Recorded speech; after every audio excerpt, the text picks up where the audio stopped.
The New York Times is reporting that Joe Biden's former chief of staff, Jeff Zients, was the one who approved the auto pen's use for the 11th hour pardons. That's the night before Joe Biden left office. They started pardoning all these people.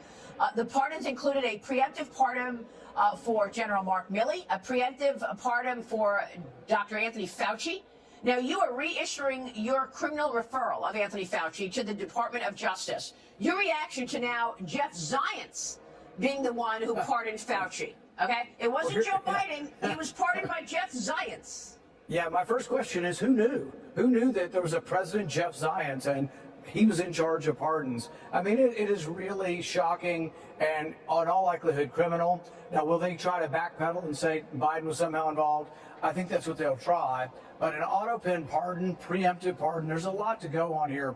The only way we could actually get this into court is hopefully the DOJ would do their job, indict Anthony Fauci for the felony of lying to Congress, and then take it to court. And then they can plead that, he has been pardoned, but then the court could judge whether the pardon is valid. So the only way we get this into court is someone who's been pardoned will have to be indicted. And I would promote that Anthony Fauci is a prime specimen for this. So I believe he said that he didn't do gain-of-function research. What specifically did Fauci lie about in front of Congress? About gain-of-function research. And in fact, we have him contradicted by several other members of the NIH who testified and said, of course, it was gain-of-function research.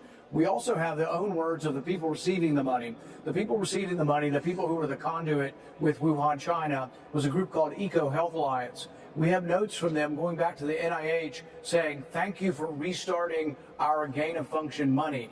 They actually acknowledged that it was gain-of-function. So, no, I don't think he has a leg to stand on here. And there were many observers of this who believe that he did lie and that he continued to change and modify the definition. In fact, one time when he testified, the NIH had changed the definition right before his testimony. In the hours before he came to testify, they had changed it on the website to a new definition. So he was playing games with words, but he wasn't being honest. They were taking viruses, they were combining live viruses, and they were making them more dangerous. They're growing them in human cells, which allows them to adapt and be modified to be spread more quickly among humans. And that's in all likelihood what happened with COVID. It was an animal virus grown in human cells and adapted over time to become contagious. And that's why when it took off, it wasn't like the bird flu. Right now, the bird flu can infect humans, but it doesn't go human to human. That's why most animal viruses are to begin with, not very contagious from human to human. But this virus, COVID-19, when it first affected humans, it went through the human population, went around the world, and that indicates that this was not just your typical animal virus, but in all likelihood an animal virus that had been pre-adapted in the laboratory.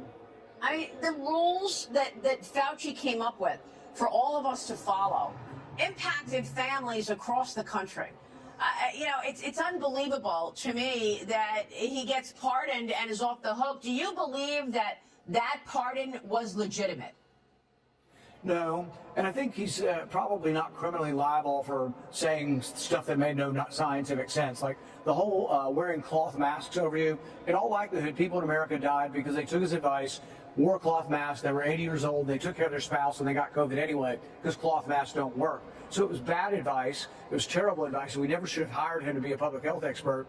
He also severely damaged a lot of our workers, the meatpacking workers, a lot of people who worked really hard in a messy industry. Once they had COVID, he should have told them, in all likelihood, you're safe. Instead, he told them, no, now you still have to triple mask up. You have to be afraid. Your family has to be afraid. He really didn't do any of the things that a public health official should have done.